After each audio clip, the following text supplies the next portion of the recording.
Viewers, আপনারা দেখতে পাচ্ছেন সৌদি আরবে প্রচণ্ড বালু ঝড়, একদম রাস্তা কিছুই দেখা যাচ্ছে না। সৌদির আবহাওয়া বার্তা বলেছে আজ এবং কালকে এই 2 দিন বালু ঝড় আরও বাড়তে পারে এবং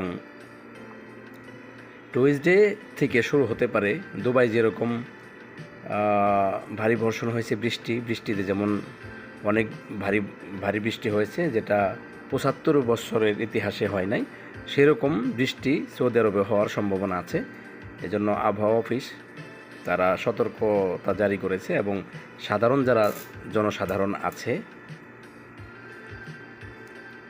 তাদেরকে নিরাপদ স্থানে থাকতে বলা হয়েছে। এই কয়েকদিন মানে আগামী 1 সপ্তাহ মোটামুটি একটু সেফলি চলাফেরার জন্য বলা হয়েছে। তো আসলে প্রচণ্ড ভালো ঝড় আপনাদের মোবাইল স্ক্রিনে দেখা যাচ্ছে না, আসলে রাস্তাটাও দেখা যাচ্ছে না, এমন ভালো উঠছে।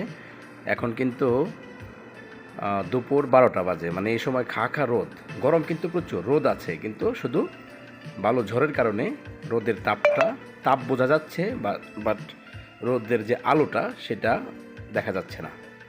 প্রচুর ভালো, একদম আমরা যে গাড়িতে যাচ্ছি সেই গাড়ি একদম বালু দিয়ে তলিয়ে গেছে, এরকম অবস্থা। আপনাদের দেখালে হয়তো বা বুঝতে পারতেন, খুবই অবস্থা খারাপ। তো যারা প্রবাসী আছেন, বিশেষ করে বাংলাদেশে আমার ভাইয়েরা, আমাকে যারা ফলো করেন বা আমাকে যারা শোনেন আপনারা নিয়মিত, তাদের উদ্দেশ্যে বলবো আপনারা অবশ্যই এই কয়েকদিন একটু সেফলি থাকার চেষ্টা করবেন। তো সবাই ভালো থাকেন, সুস্থ থাকেন। আল্লাহ হাফিজ।